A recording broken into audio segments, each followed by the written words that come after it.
and it's on Twitter, but she's saying exactly the same things that we've been saying.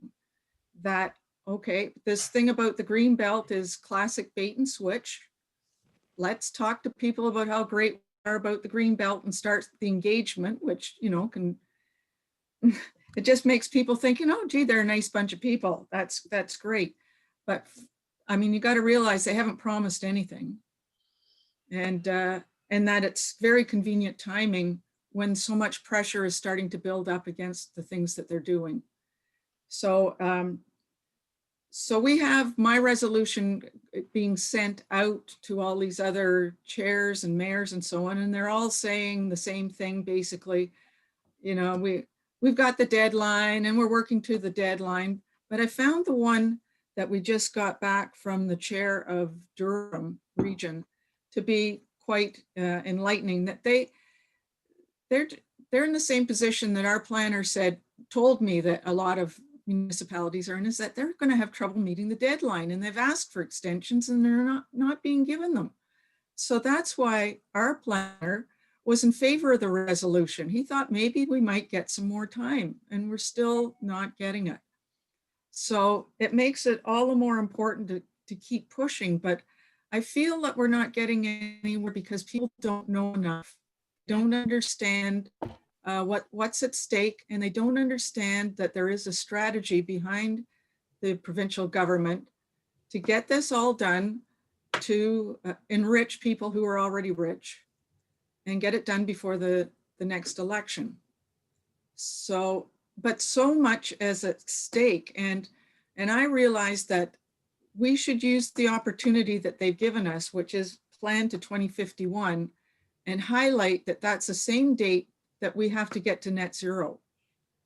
And so I'm thinking now of a resolution going back to the region, maybe starting at the town, that it instructs our staff to put into our regional official plan interim or stage goals for greenhouse gas emission reductions, and include in the official plan measures that will get us there. Love it. And I think that might get some attention. And that's something people can understand, that the two dates are the same. And that if we're ever going to have a chance of getting to net zero, we have to start putting it into our official plans.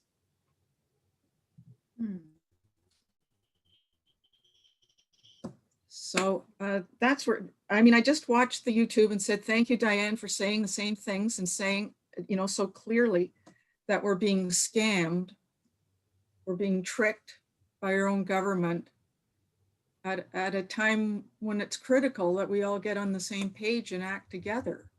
And yet that's not what they're doing. So yeah, I think it's making the message a little clearer to people, but including those, like I'm thinking we need to take another shot back at John, I forget his last name, the chair of Durham region, because he was actually on my last climate caucus call, Ontario Climate Caucus. So he is a green guy. Wow. And I was amazed that he was on the call. I mean, it's councillors from all over, but there's only about 20 people on the call, and he was one of them. So I think maybe I could try making another case to him and see if we couldn't get him to come on side. That would be great, Jane, as a specific action. Have you already done your presentation to Climate Caucus on your motion? I thought that was coming on March 6th. Yes. Oh, you've already done it? Yeah. Yeah. So he was there for that. And they were they were amazed at it, but I don't know if anybody's going to do anything. Did others say much when you were presenting in terms of players on that call? Well, they were asking more questions than anything else. They weren't saying, oh my God, we've got to do this. It was, well, how did you do that? And that, I think they're thinking about it. They were very interested in it, but it's like a whole new concept to push back against the provincial government. Nobody does it. If they you just follow. Yeah, if you were to say in a few words what your strategy was, do you mind sharing that with us just in a few minutes? I mean, why, the power of the resolution, what it Yes, means? and why you were successful, yes. So that if we're ever in conversation with other counselors, we can tell them what you've said to us. Yeah, I think that the pandemic is giving us an opportunity to use that lack of ability to communicate and discuss things as a rationale for slowing down the process. And slowing down the process can help us. Well, I mean, if we actually get in-person discussion, we could really do it. Mhm. But it allows us to raise the issues more fully with the public of what is at stake and turn it into an election issue in the provincial election. Because truly the only thing that's going to make a real big difference here is to overthrow these guys that are so clearly working against everybody and everything in favor of developers. Right from the minute practically that they were elected, and they've been very effective at shutting down places for where there could be opposition. You know, like getting rid of the environmental commissioner, you know, bing, bing, bing, bing, bing. So yeah, so it's to slow it down and give us an opportunity. I mean, great, if we can get in-person consultation, that would really bump up our ability to communicate with people. But, and it's, for counselors, it's one of the first opportunities to push back a little bit, like to start to feel, oh, maybe I can do something. Mm. Because everybody's feeling powerless and just going along. Here's the new rules. Here's the new rules. That's incrementalism. That's how every big, terrible thing starts and gets going, is you let it go, you let it go, you let it go, you let it go. So here we are letting it go. We need to start pushing back. Mhm. So that's, and so the bit of magic to it is that if it's introduced as a motion, if somebody will introduce it, it's hard to vote against public engagement. As a municipal councillor, it's like the bedrock of what you do. Right. So that's a strategy, and getting it introduced is the big hurdle. Somebody's got to put it on the floor. And I guess I'm going to go back to my, oh, did someone have their hand up? No, I'm going to go back to my notes for a second.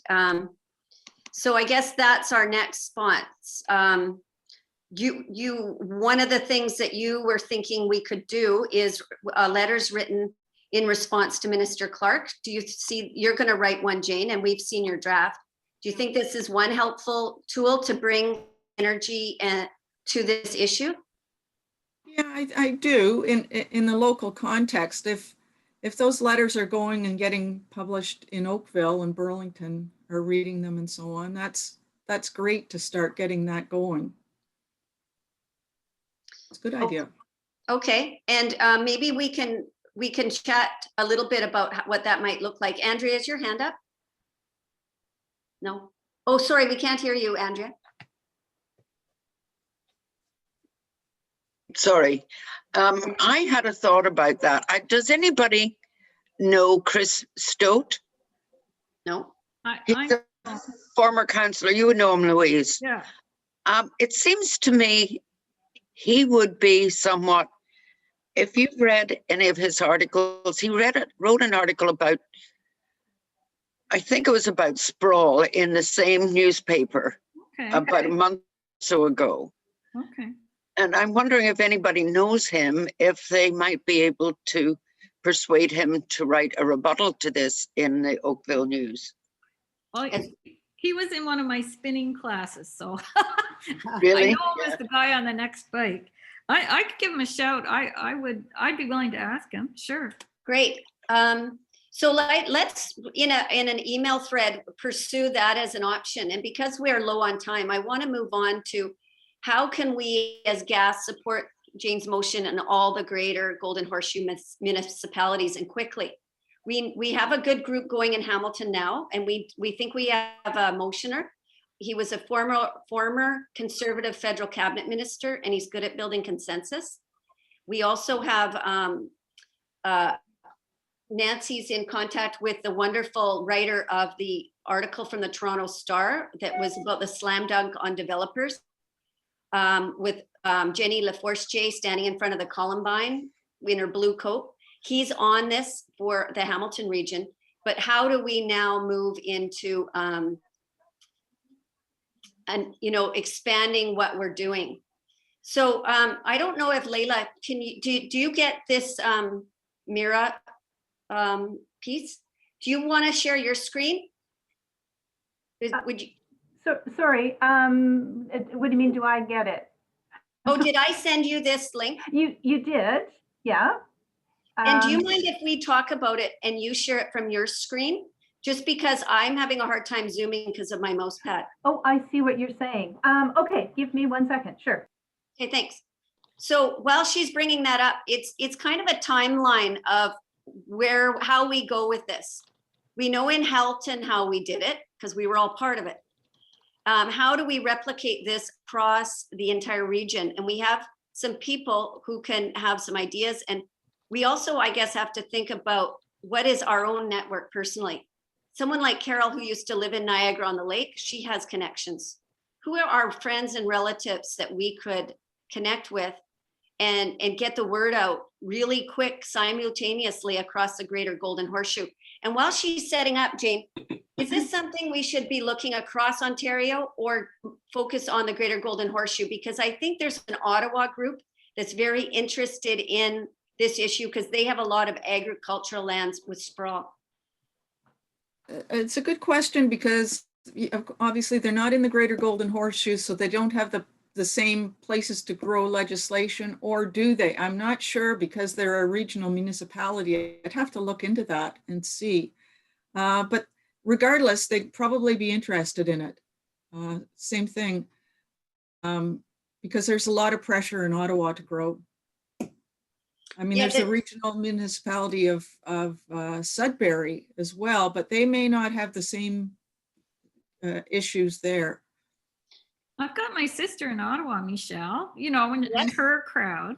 Do you know Yeah. does anybody know Liz Bennion? She was she founded Oakville Green. Well, she was a fixture in Oakville, very influential. Now she's moved to the Niagara region, and I don't know what you want done there, but Liz would be a great contact. Okay.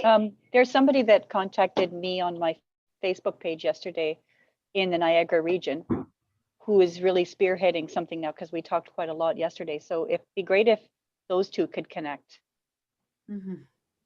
Great. As many people as we can get connected together, if they're all working independently.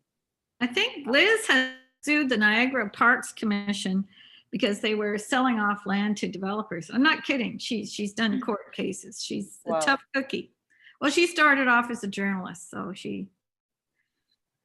I Well, don't if you think wouldn't, we should forget our federal representatives either. I've been in contact with Karina Gould, and she is very, very concerned about the opening up of the green fields in our area. A very strong advocate for us. And I don't know if there are other, federal representatives who are of the same ilk or not. I think Pam Damoff would be. She's a bike cyclist. Pam is a real environmentalist. Yes, and we do have, I will tell you the opposition in terms of Diane Sachs and Mike Schreiner, and also Sandy Shaw is very keen to get the word out on this.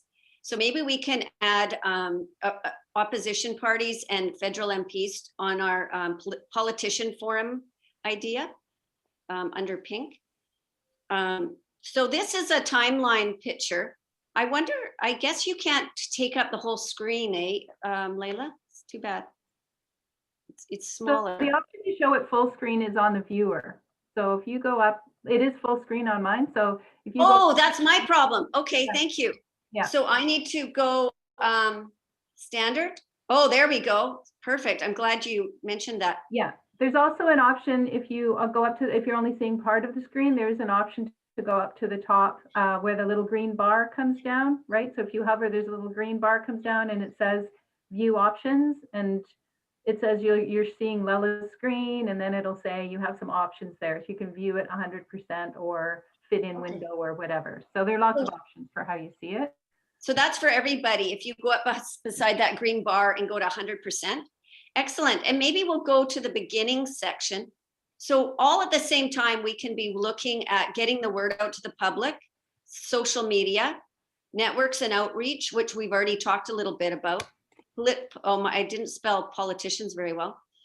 Forums, which we've talked about, Climate Caucus and MPs and our opposition parties in Sandy Shaw. And does anyone know who the opposition environment critic is for Liberal? Is it Macy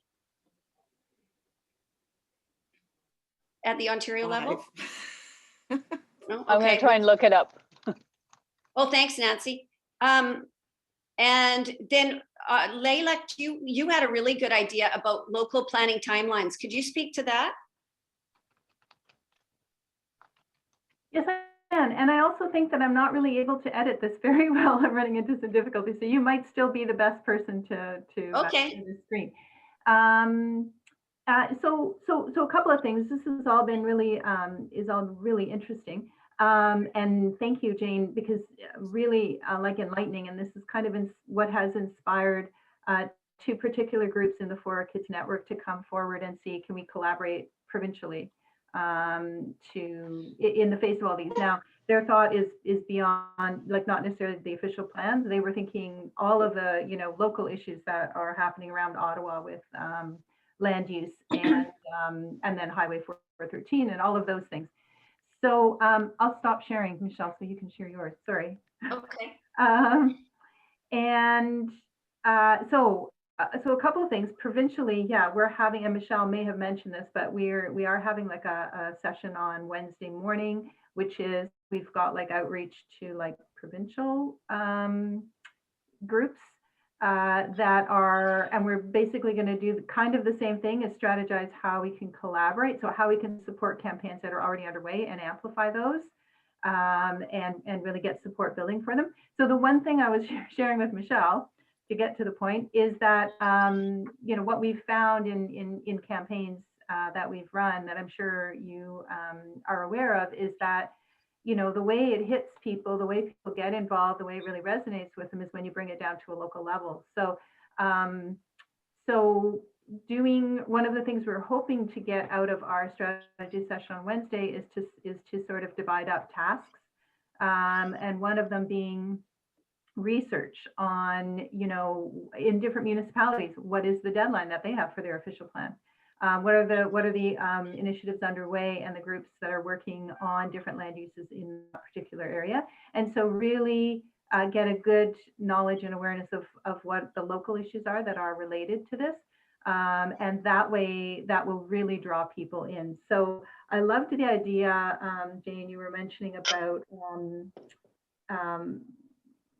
how to draw people in. I think the idea of tying the date, so for net zero emissions and for the where the official plan goes to, right? I think that's brilliant because a lot of people are aware or becoming aware of the 2030 deadline. So I think that that's a really good way to bring it home to people. And then I was also thinking, like with your social media posts and with the communication that you send out, so everybody's about infographics now. I think it would be really good to do some kind of graphic, some kind of way of capturing what's happening, like you were saying. And actually, Jane, you didn't say this, but you did the motion of it. And that was like, I almost envisioned this pinball machine, because you were like, doot, doot, doot, doot, connecting the dots, right?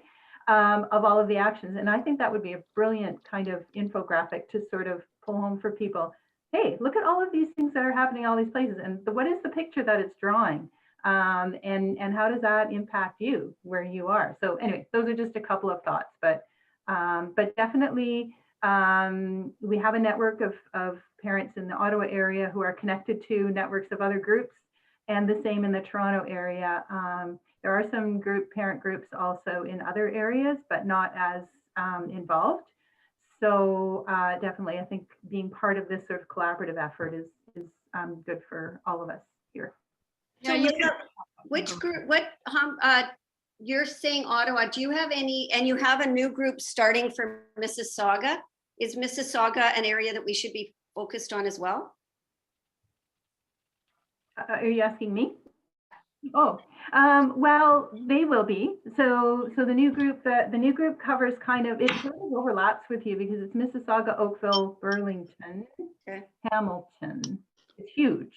And they're just getting started, but they are definitely interested in this kind of an effort. So for example, if you today or the Forward Watch group, if you're looking at, what are strategies that we can take within the region that you're addressing, we can amplify that on a provincial level, right? Like, so through contacts in different areas. So that might be one thing that I can offer. That's great. Nancy, are you still on the call? Yes, I am. Do you want to talk about what has been helpful with your Stop Sprawl Ontario Facebook page and whether we could replicate that in communities across the Greater Golden Horseshoe? Has that been helpful? Yes, it has actually. What I did is, sorry, I'm not on. By the way, it's Lucille Collard, who is the Liberal Federal Okay, thank you. Okay, Environmental. So I started a thing on Facebook called Stop Sprawl Ontario. And I'm just posting relentlessly everything that I can find that is news. And I'm trying to keep it specific to just the sprawl issue because there's a 413 people there, there's different Creek people, there's all the different ones going on, but I'm really trying to keep mine specific to this. And I'm really trying to draw people in. So one thing I did was I just put a call out. Anybody who's interested in helping out, just send me a personal message. And a few people actually have. So I've come across a few interesting people because we're really trying to recruit for delegates and things like that, people who will do delegations that are not just tree huggers like me. People who have, some letters after their names, or people, middle-class regular people who do different things, not the usual cast of characters that always delegates at City Hall that they sort of, I feel they brush them off. The other thing I did was I started my own Facebook page and just started friending random people in Hamilton who all friended me back. So I don't know any of them, but I found tons of people who are interested in helping. And I found I only have maybe 100 friends or something who are not really my friends, but I'm becoming friends with some of them. And if you look into their profiles and actually read what they're about and then send them a direct message, hey, this is what's happening in Ontario. Quite a few of them have gotten back to me and they're interested in helping. And I feel like we don't necessarily need 100 people. We might just need 15 that are really on it. That's my experience. thanks, Also, Nancy. Jane, I'm just emailing right now with Paul Webster, who did that article. So I'm going to encourage him to get in touch with you today, if Jane is still here, because any kind of extra media coverage that we can have to this issue is valuable, I think. Could I point something out? Yes. It's Janet. I don't know how many of you signed on for the Suzuki Foundation's new networking site, Future Ground, which is a way to link groups right across Canada.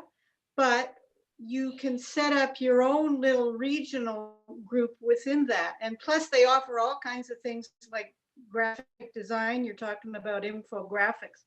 But I see, for example, Waterloo region has their own little channel on that site where they're all connecting.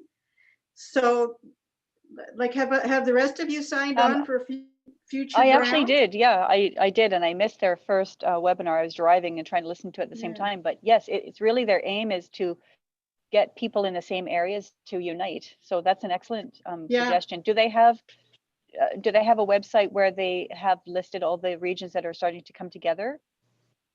Well, yeah, you can see everything, and there's discussions just on reducing emissions, there's resources, there's all kinds of discussions going on, but you can set one up if you want for Stop Sprawl in 905 or whatever you want to call it. Janet, do you mind putting that in the chat, the link to that, if you can find it? That's a terrific resource, or later you could send it to us. I don't know, Jane could pass it along. Thank you, Janet. That's a terrific idea, because this is where my head gets full, is how, we know that the gas group sent letters to all these mayors and councils and regional councillors. We've heard back from a few, but to be honest, Lorraine, I would say that nobody was jumping up and down that they're going to pass something. Did you think so, Lorraine? Not really, no. So I don't know strategically whether we pick one area to focus on, like the Niagara region, because they're farmers, or if we concurrently divvy up sections and assign a person or two to each area of the Greater Golden Horseshoe and work from there. Does anyone have ideas about how do we build out? I mean, obviously there's things that are provincial, and on social media that will span everything. But when you look at the black part of this infographic, sorry, I've got some clicker thing there. Stage 2 is getting constituent letters to council, building in delegations, finding a councillor willing to make the motion. And that's kind of where our on the ground connections might have to be very powerful. The first blue section, all this stuff, is building momentum with the public and with climate groups and other groups. But this black area, I don't know. Does anyone have ideas? As like, do we just, we've got the Halton win, we're moving on Hamilton. But if we chose another region, or should we be trying to do everything? Can I say, add something before I leave? Sure. When I first started sending letters out in Hamilton here, I just sent letters to all of the councillors because I know my guy hardly ever responds and he's not on board anyway. But several other councillors were interested. So at this stage, I think it might be valuable just to send letters, no matter where you're from and who you are. And hopefully we can pick up on people that are also in those regions. But if they got 10 letters from people all across the Greater Golden Horseshoe, at least they'd know, oh, this is actually a thing. I don't know, maybe Councillor Vogel can speak to that. Do you only pay attention to letters from your own constituents, or if you got 10 letters from all over the place, would it make an impact and you'd at least realize that maybe there is something to this? I mean, I've never had that experience, which would, and probably nobody else has either. So you have to pay some attention to something like that. Well, it worked here in Hamilton, I think, because the fellow that is forwarding the motion is not my councillor, yet he keeps me in the loop on what's going on now. He hasn't heard from his people yet, but he's hearing from me a lot. I'm wondering what other people are thinking about strategy. Can I just go around the room a bit? Like Daisy, what are you thinking when you look at this? And do you have any brainstorm ideas? I'm still cooking. I'm interested in the Suzuki thing. Okay. Yeah. Thank you. And how about Andrea? What are you I thinking? feel more comfortable contacting my local councillors. Okay, and not, it would be, you wouldn't be as comfortable with other jurisdictions. Do you have connections, Andrea, in any of your networks with people in other jurisdictions? No. Okay. How about Marilyn? What are you thinking when you look at this? I have written letters to councillors in other areas, and they always respond by saying, if you do not live in my region, contact the person who represents you. Okay, can I just add something to that? I've sent letters to 117 people in Niagara, and I did get one back, only one. But the benefit of that is that now we know who's the sympathetic one.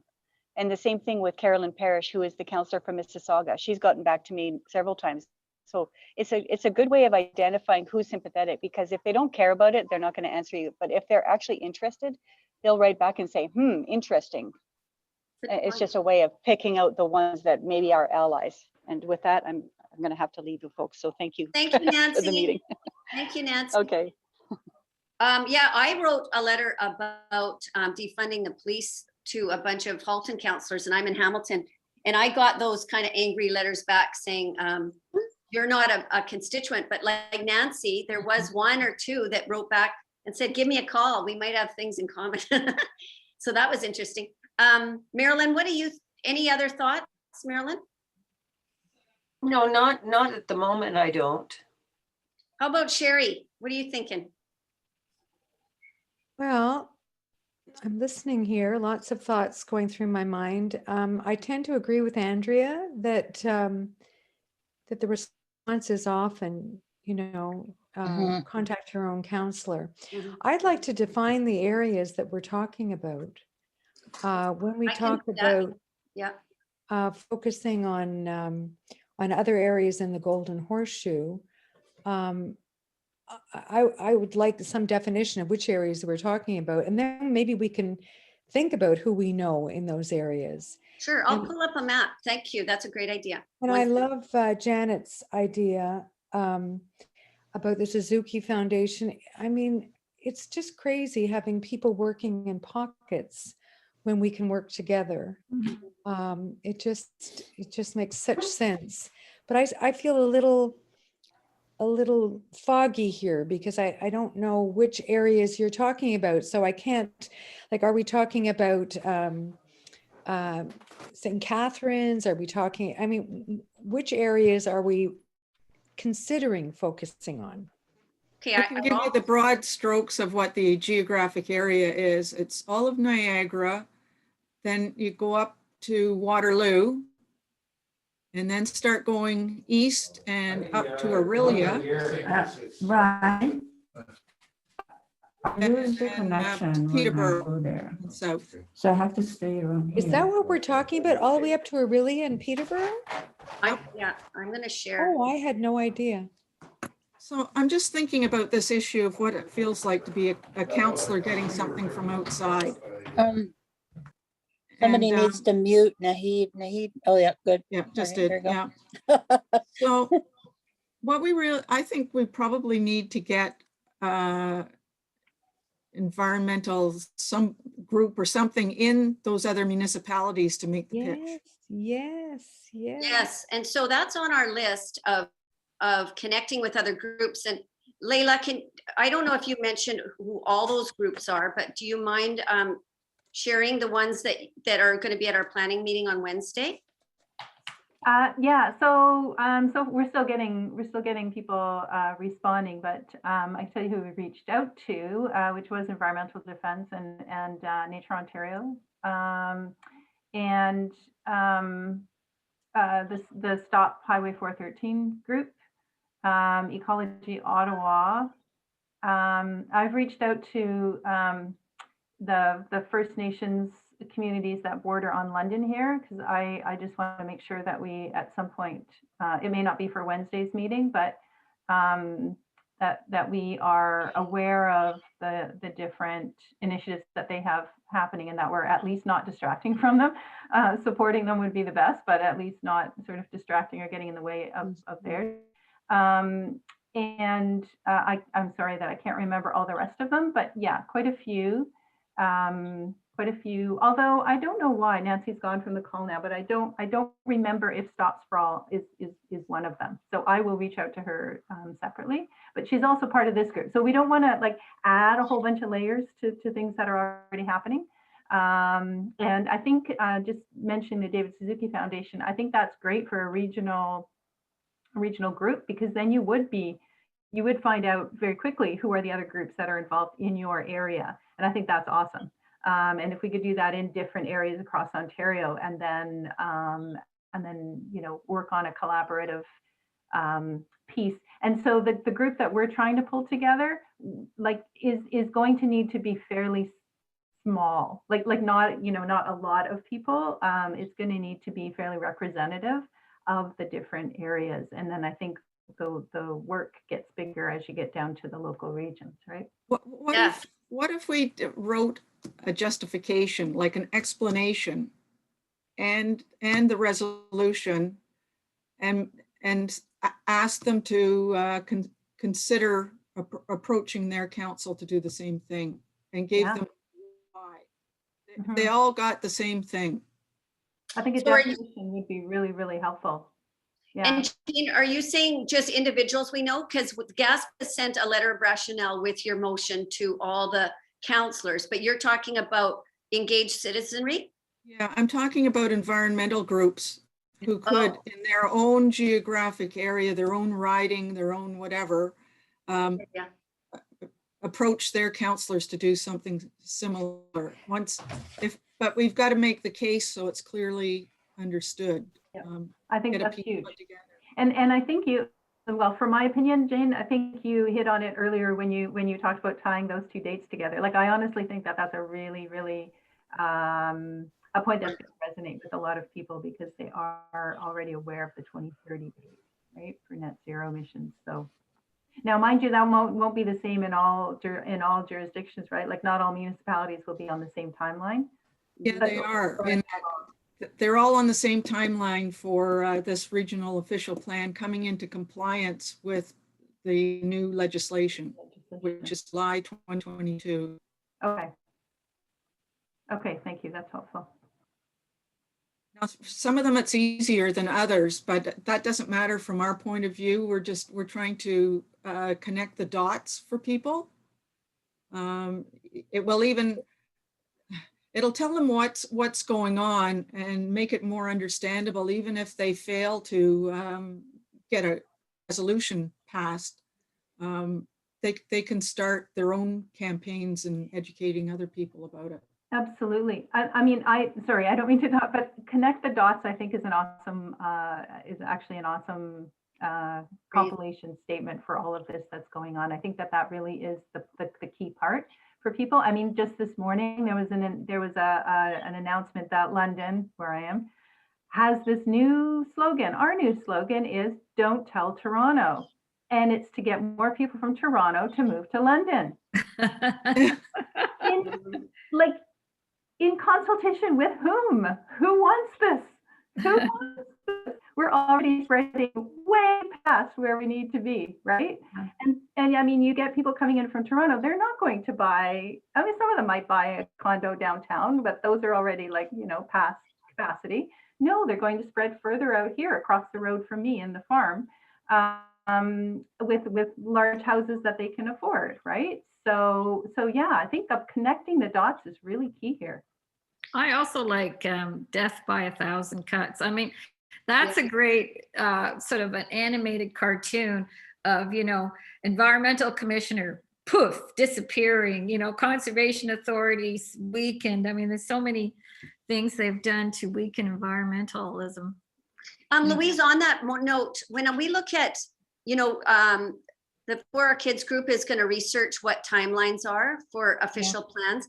And as we know that 2022 is the deadline, but we found out that Hamilton was a little bit different than Halton, and there's some little bits that might be different based on appeal processes.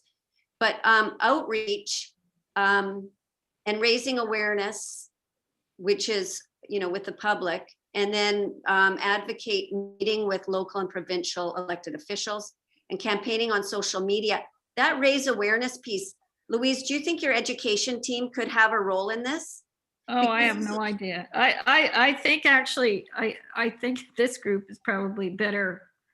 I think this group would be better. It's marketing, isn't it? This is really a marketing thing and getting the key messages out. I want to understand the one term, how the Ford government has gone to market. Let's talk about that. Their term about growth based on the market. Can you just explain that, Jane? How that term wasn't there before? Yes, it would get talked about if developers were conversing with the municipality about how much land they needed, or converting land from, say, medium density, low density. They would say, well, this is where the market is, and really there's no market for what you've zoned, and it's never going to get developed because there's no market for that. So they would use it. But if they went to the OMB at the time, or LPAT now, they could talk about it, but it didn't have actual weight. We could say, well, too bad, you're waiting. But now it's written in to the planning like for Amendment 1 and for the provincial planning policy statement, it's now in there that Yeah, we have to consider the market. yeah, that's all neoliberalism, isn't it? And deregulation. And I mean, that's really what developers want to do. Talking about the market, it's just throwing things to the wind almost, isn't it? Yeah, it's giving them permission to, at this stage of the game, when we are figuring out how to accommodate the population to 2051, you figure out how many acres of land you need based on the housing type that's going to be on that land. Yeah, And the more single family dwellings you think, well, that's the market, then the more land you have to bring into the urban boundary. yeah. And they're doing it right now so that that permission, even though nobody's going to build on it for 20 years or 10 or whatever, it doesn't matter. It's a permission that is coming into the urban boundary. It will get developed at some point.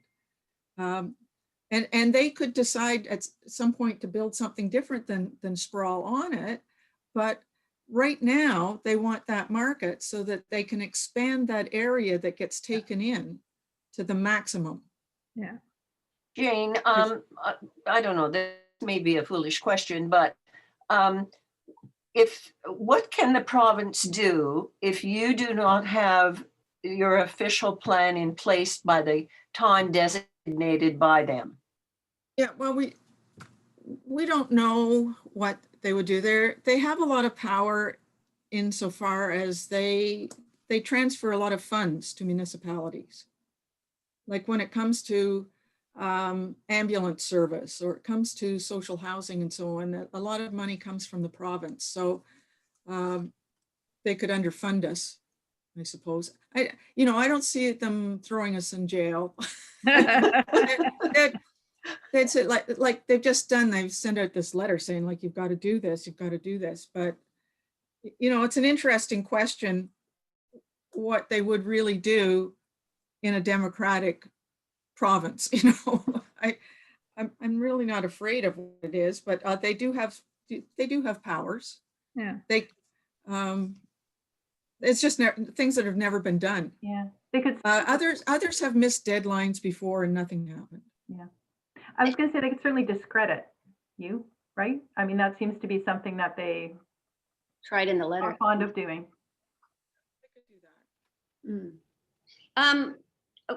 If we were just to look at number 3 on our agenda for a minute, Jeff Urich is the Minister of Environment, and he is opening at the Bay Area Climate Council meeting, which will be fabulous, and we should all attend with Catherine Hale.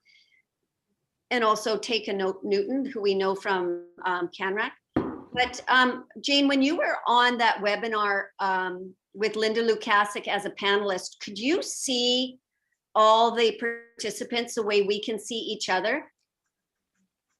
Do you recall? You can't see them all. Although, oh, wait a minute. No, I could see a lot. Now I remember I was seeing some people that I knew from Georgetown. Okay, because we couldn't see each other, but McMaster Student Union did a presentation on divestment to the governance board. And what they did was they're all on mute and they have no video, but they get that black screen that has their name, like Nancy's has right here. What they did was they uploaded an image, a poster that said divest now, and it had some smokestacks. We could create a poster that says stop sprawl. And if everybody who's on that call, Jeff Urich will see a slew of these posters. It's kind of like an online idea. Daisy's laughing. What do you think, Daisy? That's effective. Right? Do people think we could maybe work on that one? Is that That's a good idea. Sure. Sure, Okay, and why then not? another one is, I don't know if everyone on the call knows that Peter Gilgan is a very well-known philanthropist and $4 billion developer that resides in the greater Golden, in the GTA. And he grew up in Oakville and his family's in Oakville. And we asked to meet with them. We wanted to educate him and talk to him about his grandchildren and the environment, and do that in a way that wasn't threatening. we ended up talking to a staffer who thought we were looking for grant money, which we're not, but she did say if we'd like to pose questions to him, we can. And I'm wondering if anybody has some ideas about what questions we might ask or what tone we might take. Obviously, we don't want to be super angry. That's not going to get us anywhere. Anyone with thoughts? Well, you want to ask about affordable housing and townhouses. I mean, because gee, for young kids, it's just about impossible to get into the housing market, isn't it? And what kind of world does he want to leave for his grandchildren? Yeah, I was just going to say Karen's question at our meeting on Thursday was great, you know? What would you like your grandchildren to grow up in, a safe world, you know? I love the story that his son has built a passive house, which is, you know, the absolute maximum energy efficiency. I mean, I guess they don't see eye to eye, but obviously his son is a progressive environmentalist, you know? Jean, do you have any ideas of a question we might ask, or Janet? Well, I mean, to engage him, you might ask him what they're doing as a corporation to address climate change. And he will tell you then about Markham, where they have an agreement to build a more energy efficient subdivision. And then you can ask them, well, could it be replicated? Are you thinking of replicating it? Okay. And so, I mean, we in Halton Hills know about this, and we are approaching developers to replicate. So. Is that an intensified subdivision or is it low density? Well, it's sort of a combination, which is what is happening now. If you look in Milton, for example, there is a lot of townhouses, or if they are singles, there's not much space between the houses. But no, the other thing is like, what's the energy efficiency of the buildings, and what is the heating and cooling system? Because they could consider geothermal, or they could consider a district energy supply or something.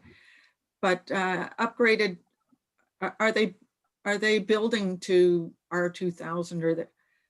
Just get them talking about, these are the things that are of concern. And, you know, are you talking to other developers? Like you guys, you know, you could all really help us here while you're building houses to build them so that we don't have to retrofit them. Would you ask him questions about MZOs and land use policy? Well, I think it wouldn't. What would you really ask? I mean, well, could we ask that they not, you know, there's money to be made in high or smart intensification as well. Is he, do you know if he personally does a lot of low density? Oh yes, they do lots of low density, but they also do medium density. Like if he was just to move to medium density with some climate stuff, that would win the favor of the public. I mean, he does a lot of philanthropic things like buying or putting his name on hospitals and foundation stuff. That's all to his benefit. Yeah. Right. Tax benefit.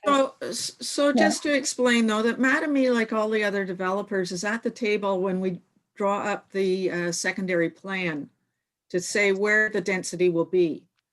And so they fight there to a certain amount for low densities, but they have to still meet the official plan that has to accommodate all the people. So they're certainly part of the conversation about where it goes and how it goes.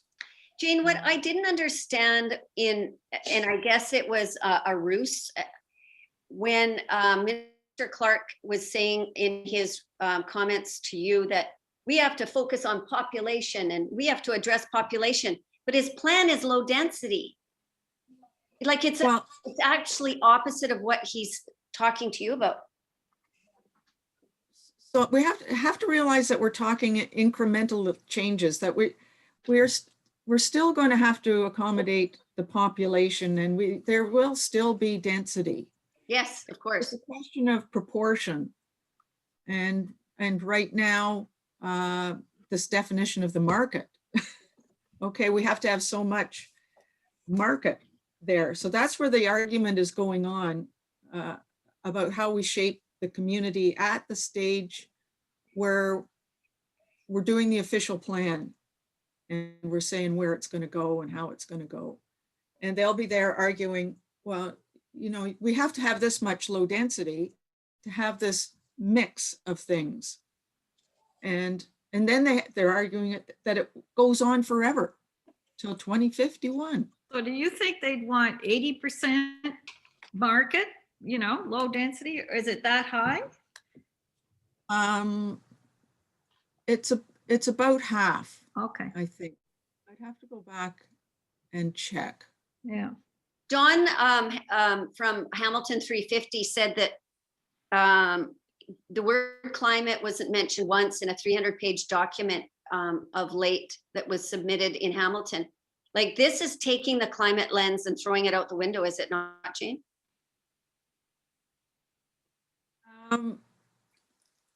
Well, I think that there isn't anything in any of the documents that addresses climate change fully. Like, there's no goals. And there's no guidance on how you do things. It just talks in generalities that, you know, we have to have more density. And so part of what we have to do actually is to accommodate a lot of people in what is called within the built up boundary. That means that we have to have intensification. It's not being entirely thrown out. A lot of population will have to be accommodated within a boundary that was set actually about 10 years ago. So it isn't even what we're building now, this old built boundary. So we're talking about stretching it out, or instead of shrinking that sprawl, they're trying to continue it on by defining it as the market and enshrining it in the new official plan. But there's still density being built right now, much denser than we ever were before, because we're still under the old places to grow. So if you go to Milton, you'll see that in some cases there isn't room to swing a cat. There is density happening, and it's a good density that's happening, but that's under the places to grow as it was, and now it's being weakened.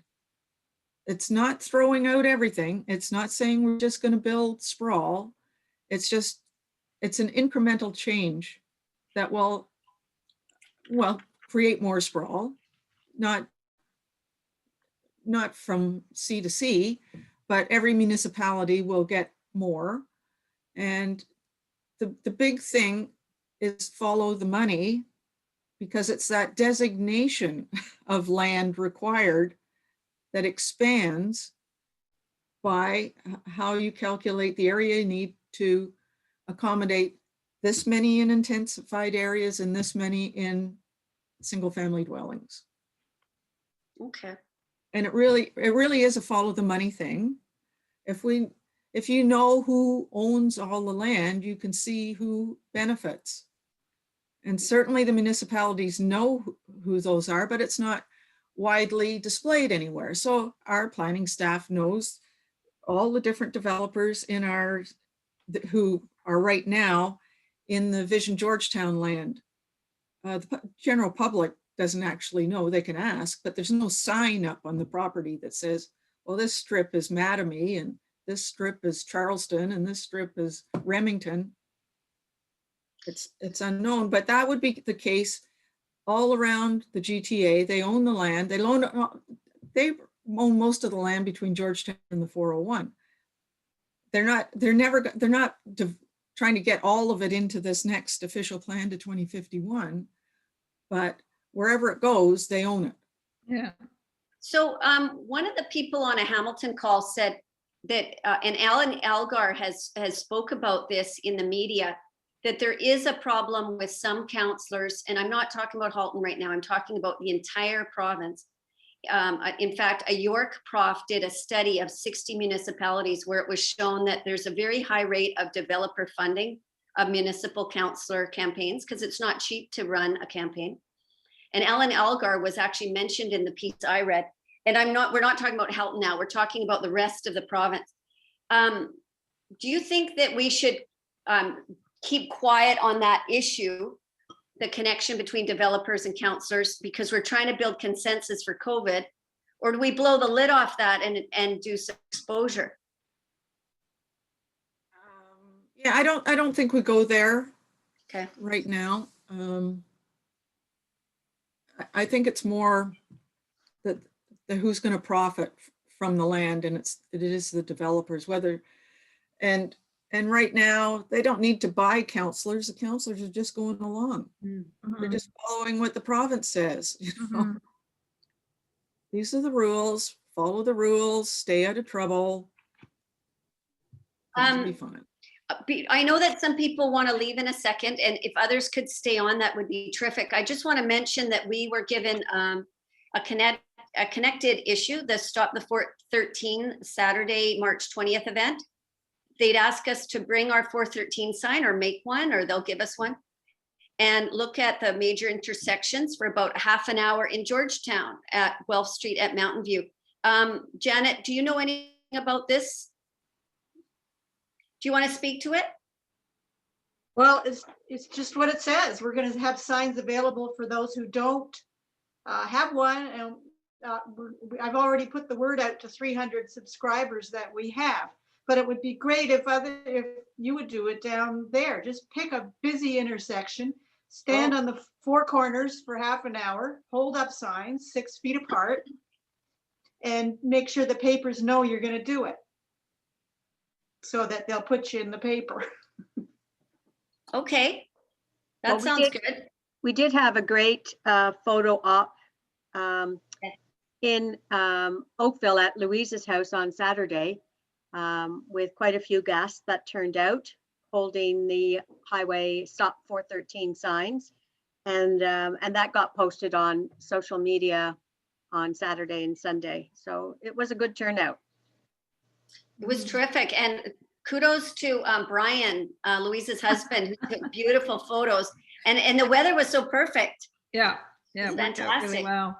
And in fact, we had over 10,000 views of those, the ones on Twitter, which was fabulous. Great. Yeah, so it was great. So, and then what are you doing at 2 o'clock in Georgetown? Well, no, we'll be over in Acton, on the busiest corner of Acton at 2 Oh, o'clock. I see. Because Halton Hills is Georgetown and Acton. So we just picked the two busiest intersections. We looked online to see the busy times of day, like at the liquor store and places that are nearby. And that, you know, the afternoon on a Saturday is busier than the morning. So that's why we picked afternoon. You So can I see have that on Google Maps. Okay, I have a suggestion. What if we joined you at 1 o'clock or at 2 o'clock, maybe on the 2 o'clock, and then we invited your people to come over and we do one in Halton at 3, so that we double the crowds in each section, obviously 6 feet apart, but it might have more impact. Where would you be at 3? Somewhere in Oakville, like we could decide that. So I kind of doubt that our people will then drive all the way down to Oakville. I'm sorry, like they'll come out, we're promising half an hour and you're done. And some will go from Georgetown to Acton. Okay. But I think you're better, just get your own crowd. Okay. And you know, you don't need 100, you don't need 200 people, just a few people on each corner, hold up the signs, stop when the cars are stopped at the light, make sure they see what you're doing. That sounds great. Or even have handouts. We haven't thought that far, but even have little handouts, stick them in the car, you know, through the window, give them a handout. That's very unpopular. People think that you're asking for money. Okay, we won't do that. Well, we did it on Main Street, Jane, a year ago, but that was for the election. Sherry and Andrea, do you think that's something that could work in Oakville, or maybe not? What do you think? Yeah, I think it could work. Okay. I even know the intersection. What is it? Well, I would think it would. I don't know what you think, Andrea. Trafalgar and Yeah. Spears, Cornwall. Yes. Yeah, yeah. I think it's great because most people don't even even know what we're talking about. If they Yeah. just see the sign and, it generates conversation. And maybe we could get one of the newspapers to come. Yeah. I wonder if you've thought of having a sign that you could just stick in the back window of your car. If we could have some printed. Like that idea. Stickers. Like it wouldn't have to be a sticky thing because people don't like that, but just Right. something that you could. Can you see through it? We do have My to look window, out the yes, back. you can see through my window, yes. So maybe a small cardstock size piece that was the same picture. And then we taped it to our, say if we had a window at the back where it's. How about a bumper sticker? Well, that's what I like, the idea, but Lorraine didn't like my bumper sticker. Remember in the 70s, we did that? Lorraine, I always read people's bumper stickers. I've done this lots of times for concerts and other events, and you put the poster in the passenger window, either side on the back seat. And every parking lot, every time you park, people notice it, and at the mall or wherever you are, they notice it. It has to be large enough for people to see it. And a bumper sticker is something small, you know? And people don't like it when bumper stickers fail to come off. Exactly. True. So That's a good point. a sign in a window other than the back one is a great idea. Mhm. You're saying it's a side window, Jane? Yes. Well, just practically speaking, if you're stopped at a light beside somebody else, they're going to be noticing your poster Yeah. inside. No, I think it's And- a great idea. Yeah. Because you need your back window clear, the very back Yeah. one. You can- Yeah. Don't block your view. when we think back now, thank you, that is helpful. Let's go with that. When we go back just for a moment, for those that are still on the call, how can we support this Halton motion in all the greater Golden Horseshoe municipalities? Lorraine's done a lot of work with sending out all these letters. And I know Nancy has done a lot as well. And I'm working hard in the Hamilton region, and I definitely don't have time to focus on Hamilton and greater Golden Horseshoe. If letters were created, are there people that would send emails out to other environmental groups in the greater Golden Horseshoe? Just manage that piece that Lorraine does. Like, Lorraine, can you speak to what you do when a letter's created? What are the steps?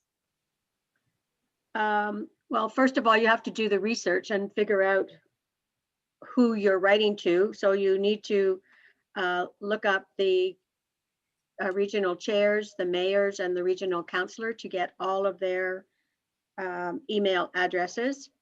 So in And this case, sorry to interrupt, we're thinking about environmental groups across the region, not mayors. So I okay. guess you're right, though. The same research, you've got to figure out who is the contact at each group. Yeah, for sure. And then it's just a matter of, if you want to send it out as a GASP, or if you want to send it out as your own personal email, that's to be determined. I don't know which way you want to go with that, Michelle. I thought Layla, are you still on the call? I thought you were thinking maybe even it could be gas. Is Layla's there- left. does anyone know or maybe Janet or Jane knows, is there kind of a central registry of all environmental groups and email addresses anywhere? Does So Hen, I know Hen has a lot. Oh, does it? Oh, that's a good idea. Right. Yeah, they would be in Halton, which is a good start, but there's others. But I have to go. I've got a council meeting to attend. Well, thank you so for much, taking Jane. Jane. Thank you, Jane. Okay. Thanks. That was wonderful. Thanks for everything. Thank Thank you. you. Thank you, Jane. Janet, do you have any thoughts about groups near you that are outside of Halton? Have you connected with any, Janet? I have a regional network on email. There's Orangeville, Guelph, just names and contacts. Yeah. That might be helpful to us. That's- We've connected through CANRAC. We've shared on our national call, our slide deck, and then our win. But because people are all over the country, there wasn't a ton on the call from Ontario. Because I think what I'm hearing from Lorraine is the toughest part might be just figuring out how to find those people. And I'm wondering, is there anybody interested in doing some of that outreach with sending emails to environmental groups? I could help with that. Nahid just said she can send a letter to the Niagara on the Lake counselor. Oh, thank you, Nahid. They've already been contacted. Oh, All of the counselors in the whole region of Waterloo, of which Niagara is part of. Well, no, Niagara region is a separate area, so they were all contacted as well. But Nahid, are you, do you have a Yes, you know personal them. connection to? Yeah, Oh, well, that would be terrific. If you wrote as an individual to the person you know, that would be very, very powerful. Also, Nahid, do you have any connections with the CAPE group, the Canadian Association of Physicians for the Environment? Because there's a lot of issues around well-being if we can have livable cities within our defined compact boundaries. Do you have any connections with that group? Hi, can you hear me? yes. Yes, I can. I'm a member of Federation of Medical Women of Canada. This is a national organization, and we also have Ottawa chapter.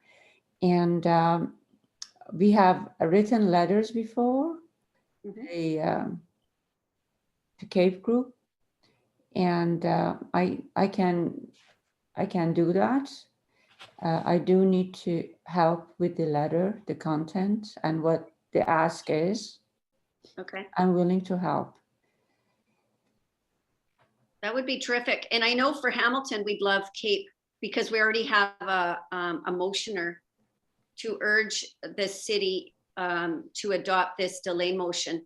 So we could help you with, if CAPE was willing to send that to all the communities in the Greater Golden Horseshoe, an endorsement that we need to delay this motion, that would be helpful. And even your National Federation of Medical Women, that group, if they were willing to send a letter on letterhead to at least even the clerk at each city, where there it gets written as official correspondence.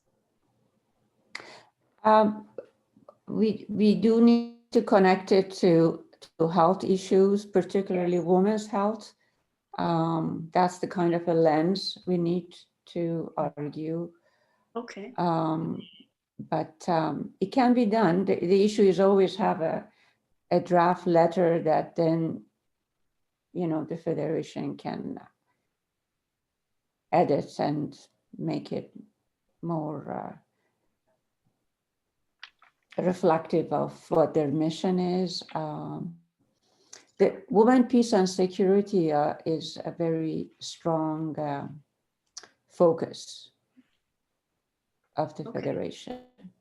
Well, when Jane Vogel spoke at City Hall, she talked a lot about the co-benefits of stopping sprawl, and that heart attack rates are lower in Toronto than they are in these bedroom communities where people get in the car to go get milk. Obviously, the impact on pollution is greater if we build out highways to remote communities or satellite communities. And it's more expensive to create this sprawl so that our marginalized people in city centers don't access as many supports if we keep growing our communities outward, and we have to send services out to these extensions. So, and even mental health benefits, if we keep farmland and we keep natural areas around the perimeter of our communities, those are mental health benefits where people can go exploring out into those areas. I can think of cyclists that don't want to go cycling in subdivisions. They want to go cycling through beautiful farmland and forested areas. Right, these are excellent points. We may just, choose 3-4 of those points with some sort of reference. Where does it come from? What's the evidence behind it? And then we can construct a letter. Are you going to write a sample letter, Michelle, or? I am swamped. Is there someone who wouldn't mind taking that on?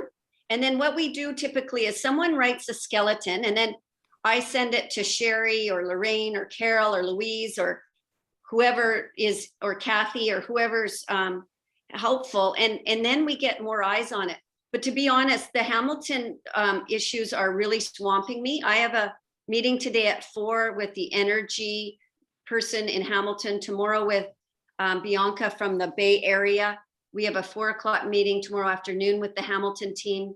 We've got the For Our Kids meeting on Wednesday morning at 10. And then I think there's a social media meeting on Thursday at 11 or something. So I am really swamped with the Hamilton focus, and I'd love for someone to maybe take that on. I know the McMaster has a portal for healthy aging, and they have all kinds of evidence-based examples of why we need nature and trees and for our well-being. And then I bet people could Google stuff on Canadian studies on the impacts of pollution. There was just a report, and it was included in the wrap-up, that pollution is killing millions of people worldwide. So right, yeah, that was a great one. Yeah, we just sent that out. I think it was last week or the week before. So, and it was a great study. It was is there someone that would be willing to even work on writing the letter? I know Sherry said she could help with sending a letter, but could a couple people help? Do you think we need some input from Jane as to exactly what she wants? Yeah, well, I have often, when I've done a draft letter, I've sent it through Jane for her eyes, and she'll just run a quick edit over it. Okay. But you know, I think this one's pretty straightforward. It's not as political, this idea of especially on the medical front. So outreach isn't just to land and water issues, it's also health benefits. Could someone work on that health benefit letter?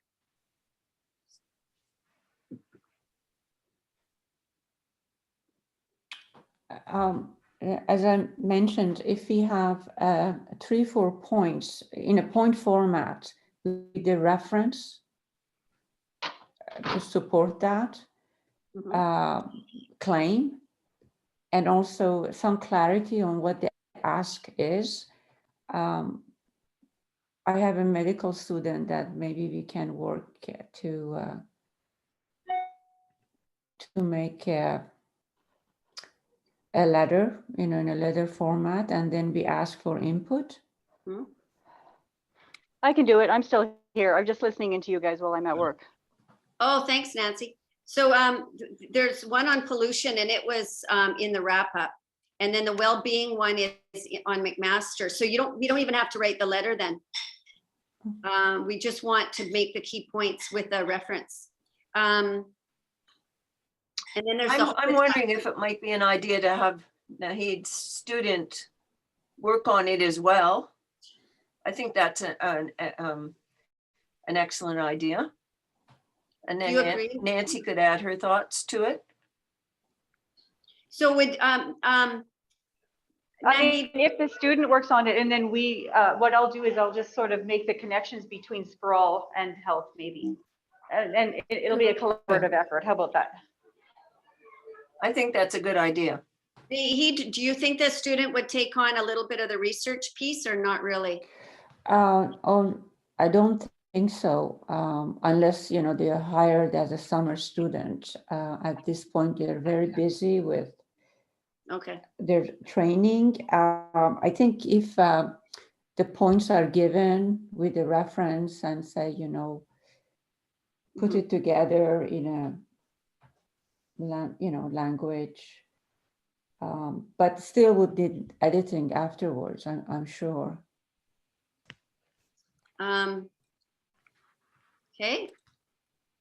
I'm sorry that I'm not volunteering to write it up, because my skill set is on academic writing, and I'm not very good in social political aspects.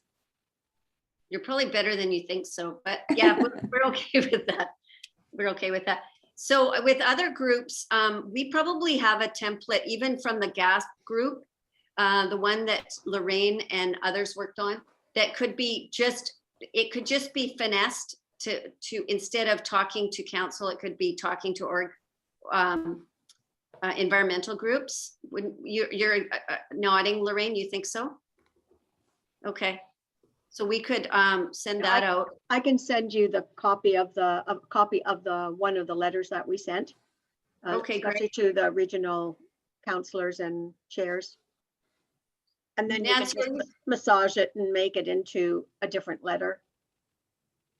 Okay, and Nancy, you had written a letter too that focused really on the COVID piece of the delay, right? Are you there, Nancy, or you can't talk? I guess you can't talk. Well, guys, I think we've got some things to work on. Again, if Michelle, Yes? just getting back, I was just thinking through in my head about this sign. I'm wondering if it would be possible to make up the sign, you know, for the car and Yeah. email it to the GAS members that they could just print. I think that's right, Marilyn. Yeah. we just Great have- idea. Yeah, stop a sprawling disaster or something. I will have to figure out what our call to action is. And Yeah. you know what? Why don't you just take a picture of the actual Stop 413 sign? Well, I can do that. I'll do that. And Well, you know what? I can see two things. Like, I agree, or even for our screen shares, if we go to the Bay Area event with Jeff Urich, we could have one or two of the pictures that Brian took. Sure. But I'm just wondering, how can we also maybe overlay it, excuse me, with the word sprawl? Because the 413 is getting all kinds of action from environmental defense, and we support that and we want to work on it.